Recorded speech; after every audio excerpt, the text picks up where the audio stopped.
deux infos du Congo. Je vous invite sur le meilleur blog de Belgique, www.banamikini.skyblog.com.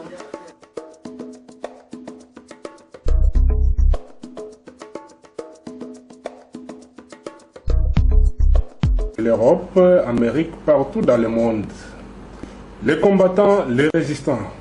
C'est votre site, le site qui a été créé pour vous et par vous. Aujourd'hui, nous recevons Madame Patricia, elle est l'épouse du président Diomi, ou bien l'honorable Diomi. Avec elle, nous allons aborder le point du président Diomi, comme vous avez demandé. Tout le temps, Daniel Lalita continuera. Vous me posez la question, où est le président Diomi? Où est-ce qu'il se trouve? Alors, madame est devant vous et doit vous répondre. Bonjour, madame. Bonjour, monsieur. Madame, les questions se posent partout, surtout les Congolais de la diaspora. Ils demandent, où est le président Diomi? Où est-ce qu'il se trouve? Est-ce que vous avez les informations vraies sur le président Diomi? Bon, je crois que désormais, il n'y a plus de possibilité de faire erreur. Mon mari se trouve à l'ANER. Il y a un collectif de 13 ONG des droits de l'homme qui ont donné tous les éléments concernant sa localisation, son lieu de détention. Et sur ce point, désormais, il n'y a plus de doute possible. Il est détenu arbitrairement, illégalement, par l'Agence nationale des renseignements. Toute affabulation qui concerne sa présence en Italie, qui encore est portée comme argument pour détourner l'attention des Congolais, est complètement fausse. Il y a l'ambassadeur d'Italie en RDC qui a démenti formellement cela. On continue encore à essayer de détourner l'attention des Congolais, mais la réalité, malheureusement, est que mon mari, depuis plus de 3 mois désormais, est détenu illégalement par les services de sécurité congolais. Madame, jusque-là, l'ANER ou bien le gouvernement congolais est en train de nier. Et comment vous vous sentez? Monsieur Nixon, d'abord, c'est vous qui dites qu'il est en train de nier, parce que moi, je fais des lettres écrites aux responsables de l'ANER et même au ministère de la Justice, où j'ai dénoncé l'enlèvement de mon mari et sa détention à l'ANER. Et jusqu'à présent, je n'ai pas eu de réponse. Ils sont en train de nier à quel niveau et à qui. Est-ce que vous avez les informations vraies qu'il est à l'ANER? Je vous répète qu'un collectif de 13 ONG des droits de l'homme ont donné tous les renseignements possibles, donnant même les noms de personnes qui l'ont interrogé. Plus que ça, je ne sais pas comment je peux vous renseigner. D'ailleurs, lui n'est pas le seul à se retrouver dans cette situation. On a au minimum encore 4 personnes qui sont détenues à l'ANER sans aucun contact avec leur famille depuis plusieurs mois.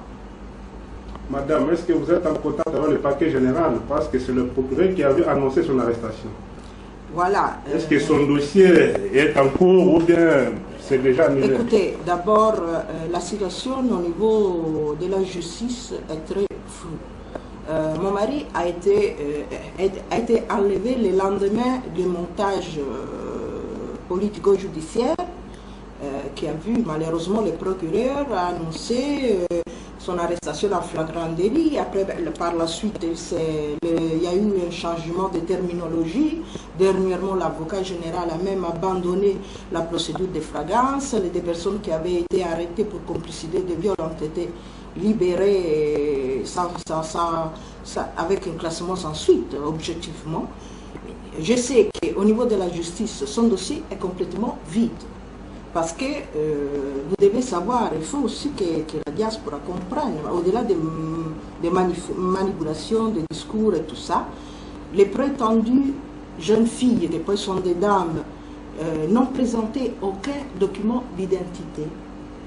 Elles ne sont pas les filles de l'homme qui s'est présenté comme leur père, elles ne sont pas des sœurs, et jusqu'à présent, il n'y a aucun document d'identité de ces 2 dames.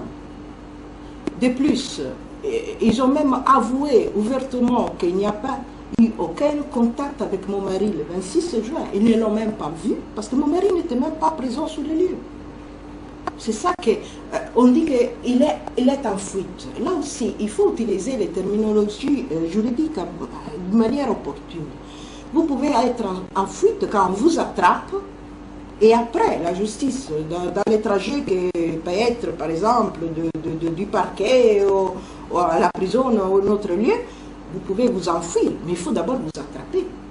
Mon mari n'était même pas présent sous les lieux le 26 juin 2012, au siège de la démocratie chrétienne. Et ça a été un montage pour neutraliser les partis politiques d'essai et pour jeter une accusation infamante contre mon mari, c'est tout. Le projet, le montage a échoué parce qu'ils ne sont pas arrivés à l'attraper au siège de l'ADC. C'est pour cela qu'ils ont mis en place un plan B, un plan de secours, avec l'intervention des services de sécurité les lendemains pour l'enlever et lui empêcher de mettre en place de manière efficace la majorité présidentielle populaire. Cela veut dire que M. Diom inquiétait déjà. Oui, vous savez, lui-même était conscient qu'il était en danger et je peux vous dire maintenant que ce qui devait se passer le 26 juin au siège de l'ADC est très troublant parce que selon certaines informations, mon mari devait être assassiné ce jour-là au siège de l'ADC. C'est-à-dire, on voulait créer un scénario où un prétendu père venait avec des filles, lui devait être sur place, une balle perdue, on ne sait pas d'où il pouvait venir, elle devait les toucher, et on aurait accusé sa garde du corps d'être le responsable de cela. C'est ça le vrai scénario qui devait avoir lieu ce jour-là. C'est pour cela que mon mari n'était pas sur place, c'est seulement le lendemain que les services spéciaux sont descendus sous la scène. Vous n'avez même pas jusqu'aujourd'hui, vous n'avez même pas initié une requête à la justice ou bien nous avons épuisé, M. Nixon, nous avons épuisé toutes les démarches de justice possibles et imaginaires. On a déposé 5 plaintes au niveau du parti. Sans réponse. Toutes sont vraiment sans réponse, aucune n'a une suite d'instructions à ce jour. C'est absolument rien de rien. Tout ça a été dénoncé à tous les niveaux. L'histoire est bien suivie d'ailleurs par la MONUSCO, la cellule des droits de l'homme, qui m'ont demandé même s'il y avait une suite pour ce qui concerne par exemple ma plainte contre ce monsieur qui est un faussaire connu, Kennedy Kambal, que moi j'accusais pour diffamation et pour son implication dans l'enlèvement de mon mari, parce que lui fait partie du complot. Comme ces 2 prétendues filles. J'ai demandé une confrontation, comme j'ai avec vous maintenant. Je voulais les rencontrer et les voir pour lui dire, dites-moi en face ce que vous racontez qui est vrai. Parce que mon mari, je répète, avait quitté depuis 18 h le siège de l'ADC. Depuis 18 h, il était à la maison. Il y a des témoins, il y a des personnes qui l'ont reçu. Vous savez, ceux qui connaissent mon mari, ils savent très bien que quelqu'un qui était très en contact, je vais utiliser des présents, il est très en contact avec les gens. Donc souvent, il rencontrait des gens au bureau, encore à la maison, il y avait des gens qui l'attendaient. Ce n'est même pas une chose à douter. Mon mari n'était pas là. Et jusqu'à preuve du contraire, le viol télépathique n'existe pas. Et je dois vous dire aussi qu'il y a quelque chose qui me dérange profondément. Dans un pays comme celui-là, où le viol est un problème, surtout à l'est de la RDC, l'instrumentalisation politique du viol et de la procédure de viol est vraiment dégoûtante. Parce que le vrai viol, le vrai problème n'est pas affronté. Et on est en train d'instrumentaliser la législation sur le viol pour créer des montages contre les dissidents politiques. C'est vraiment très négatif. La lutte, en vous écoutant, c'est-à-dire on veut éliminer toutes les têtes d'affiche de l'opposition. Écoutez, je ne peux pas vous donner des noms, mais il y a un député qui, ça fait pas longtemps, vient de m'appeler et vient de me dire, Madame, je voudrais vous montrer mon téléphone. Depuis un peu de temps, et il s'agit d'une opposition à la première ligne à ce moment, je reçois continuellement des coups de fil, des SMS, des dames que je ne connais pas et qui me donnent des rendez-vous. Ça, c'est évident que moi, je suis dans la liste de ce qui doit être piégé. C'est ça la situation. C'est le seul moyen d'éliminer tout le monde. C'était facile. C'est un instrument malheureusement un peu été exploité dans ce sens-là. Mais en ce qui concerne mon mari, c'est vraiment un montage grossier. Tout simplement parce que mon mari n'était pas quand ce monsieur est venu à faire son théâtre et quand le colonel Kanye est descendu avec son armade de 40 policiers qu'il faut expliquer. Il faut aussi m'expliquer la présence de ce bus de la présidence de la République qui a accompagné les caméras de télévision 50 pour filmer les montages qu'ils ont fait aussi. Tous les dossiers ont été illégalement importés. Nous avons, la défi a porté même plainte et il faut que ça se passe. Il y a même une loi qui concerne l'opposition politique. Ces lois exclusivement pour la nomination du porte-parole. Mais ces lois contiennent des garanties pour les partis politiques de l'opposition. Et ces garanties-là ne sont pas respectées. Madame, nous venons d'apprendre qu'il y a à l'Assemblée nationale dont on voulait parler de la levée de... C'est encore une chose extrêmement étonnante. Et je peux vous dire que sous d'autres cieux, dans d'autres pays, si des choses pareilles arrivaient, il comporterait vraiment la démission de ceux qui sont à la tête de certains organes qui sont à la base de la démocratie d'un pays. Ce que j'ai dit, je l'ai dit avec la certitude des parents, c'est le 19 septembre 2012, au cours de la plénière de l'Assemblée nationale, qu'il avait reçu une réquisitoire, et je dirais plutôt une requête terminologique, concernant la levée de l'immunité de mon mari.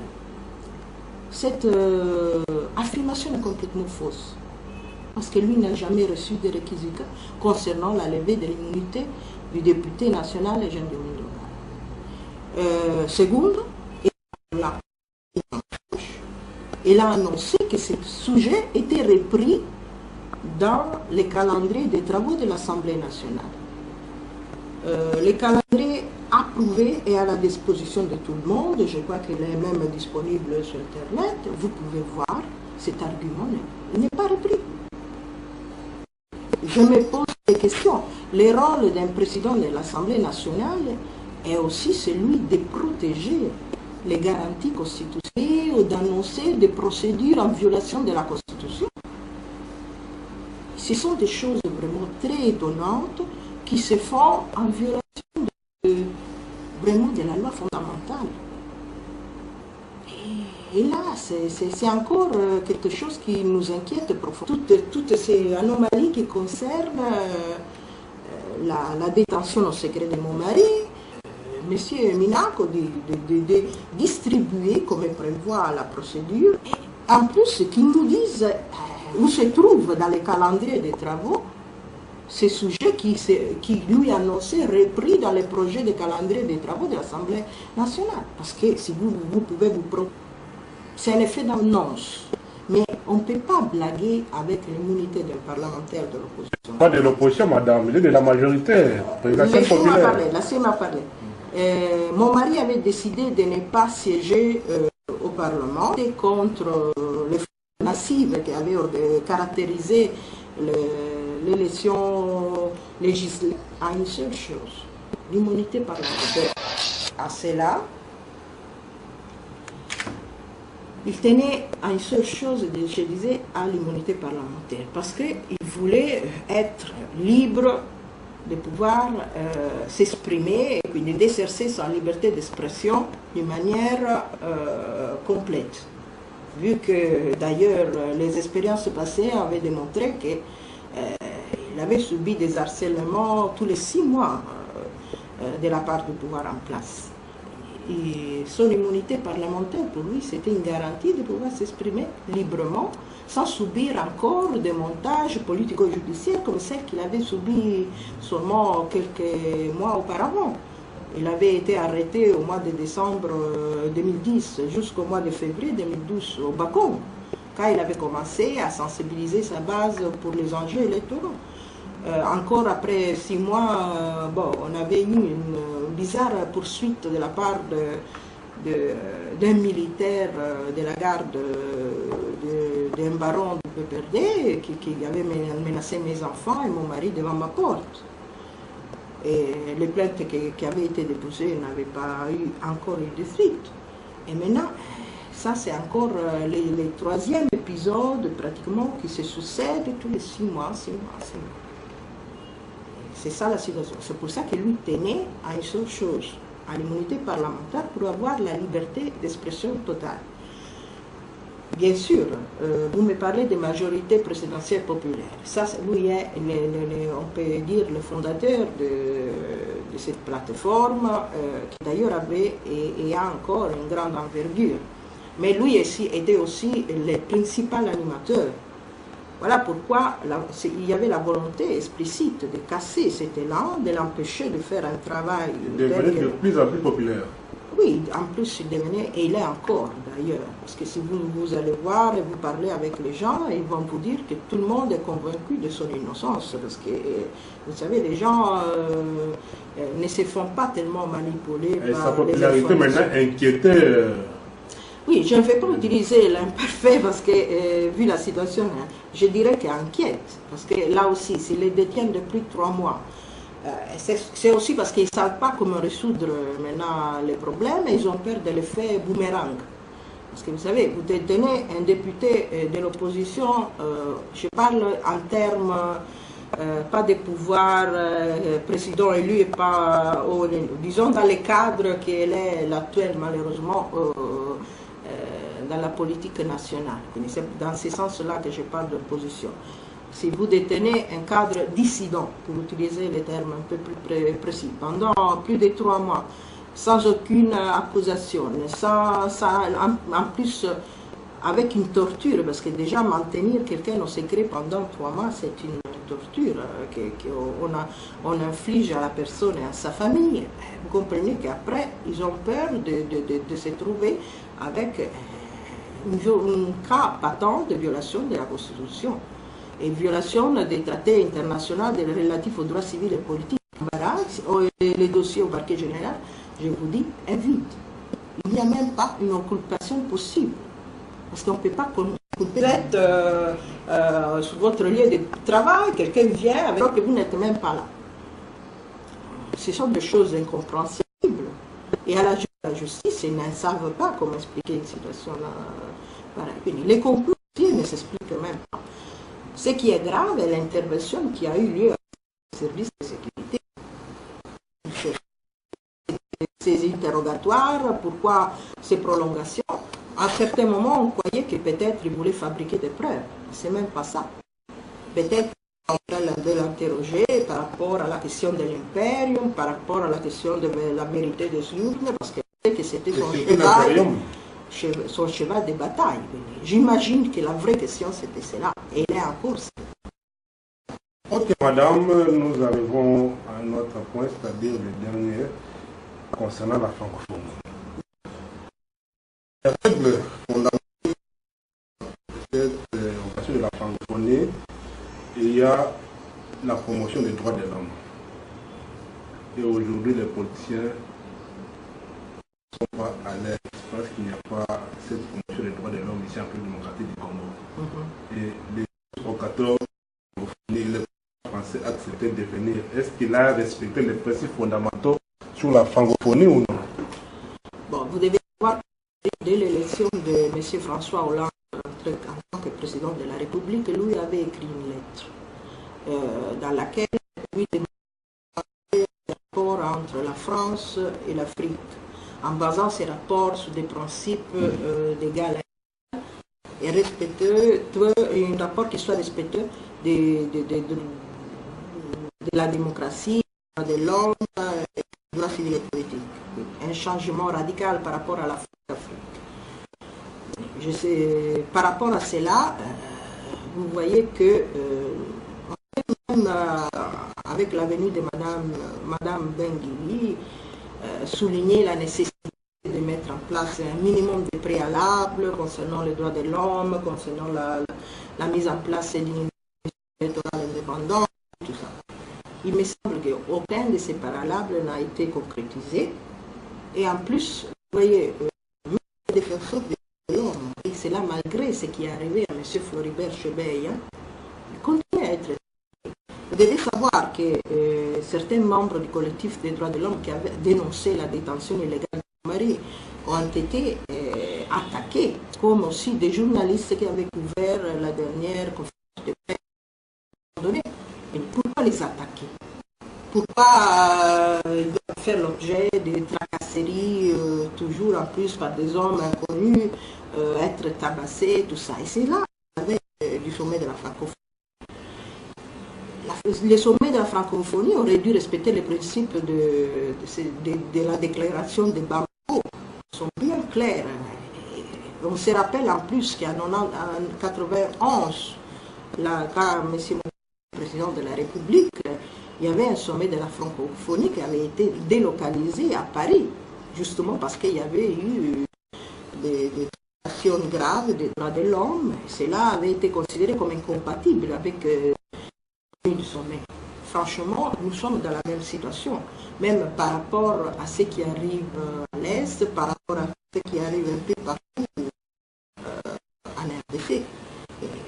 En ce qui concerne le procès Chebet, il y a avancé. En ce qui concerne même l'épiphénomène, je vais l'appeler comme ça, de l'octroi de visa à M. Thierry Michel, on sait que M. Thierry Michel est en train de se plaindre qu'il n'obtient pas son visa. Et cela, c'est une question qui a été considérée comme un élément qui marquait la température des droits de l'homme en RDC. Il y a une véritable traque des opposants en ce moment en RDC. On ne voit pas aucune évolution dans le sens d'un processus de démocratisation normal. Sans même considérer le problème de fond qui est celui des élections de 2011. On a continué à mettre en place des institutions issues de la fraude électorale sans que personne se pose la question de savoir où on était en train d'aller. On a des institutions qui sont viciées d'un élément de légitimité et certes, ce n'est pas un élément possible pour bien discuter de francophonie ici dans les jours qui suivent, parce que c'est très proche, comme on dit. Ok, madame, nous sommes arrivés à la fin Oui. de notre entretien, Oui. mais vous êtes devant la caméra des combattants et résistants de la diaspora. Oui. Chaque jour, ils sont en train de faire pression sur Internet. Oui, oui. Partout, il y a Jeannot Kabouye qui représente ces sites. En Belgique, Oui. on l'appelle journaliste des combattants. Et il y a tout le monde qui soutiennent le président Diomi. Oui. Et qui veulent la vérité, qui veulent savoir où se trouve le président Diomi. Vous les avez répondu. Oui. Mais qu'est-ce que vous pouvez leur dire pour tous les combats qui sont en train de mener? Un message pour eux dans quel... Oui, oui, qu'il ne faut pas se fatiguer. J'ai vu certains gens qui ont lancé des discours comme quel est le bilan des combattants, qui n'est pas. Sachez que votre bilan est très positif. Ce que vous êtes en train de faire est très important parce que vous le savez bien, sur place ici à Kinshasa, la liberté d'expression n'est pas possible. Les médias ne sont pas indépendants, ils subissent des pressions. La télévision d'État, n'en parlons pas. C'est très important le travail de sensibilisation que vous êtes et de ce qu'on appelle l'insurrection de conscience. C'est une expression qu'a utilisée M. Jean-Pierre Mbel, qui est un intellectuel de premier rang et qui mène un combat très important pour la vérité en général de ce qui se passe dans notre pays. Je vais m'associer aussi parce que ça fait 20 ans que je vis en RDC. Ont été les 20 ans les plus durs de l'histoire de ce pays, à mon avis. Je félicite pour tout ce qu'ils sont en train de faire et je leur dis ne vous fatiguez pas parce que ce que vous êtes en train de faire est un travail très important qui portera vraiment des fruits pour le futur de ce pays. Parce que ce que les Congolais sur place ne peuvent pas faire, ils n'ont pas la voix et souvent ils n'ont pas les relais médiatiques pour le faire. Vous, avec les technologies de l'information, vous pouvez le faire. Et ne les banalisez pas parce qu'il est extrêmement important. Et moi, je remercie tous les combattants pour ce qu'ils sont en train de faire pour Diomi Ndongala. Je sais qu'il y avait un rapport très, très intime entre les combattants et mon mari, ces rapports doivent continuer à exister parce que lui a été toujours fidèle à une certaine idéologie. Il a payé sur sa personne, il continue à payer sur sa personne, il n'a tiré aucun bénéfice en termes matériels ou autre chose. Lui visait exclusivement la vérité des urnes et l'avancement d'un processus de démocratisation manifestement en panne. Quelquefois, vous voyez, l'opinion internationale ne se rend pas compte des choses qui se passent malheureusement en RDC parce qu'il n'y a pas une couverture médiatique appropriée.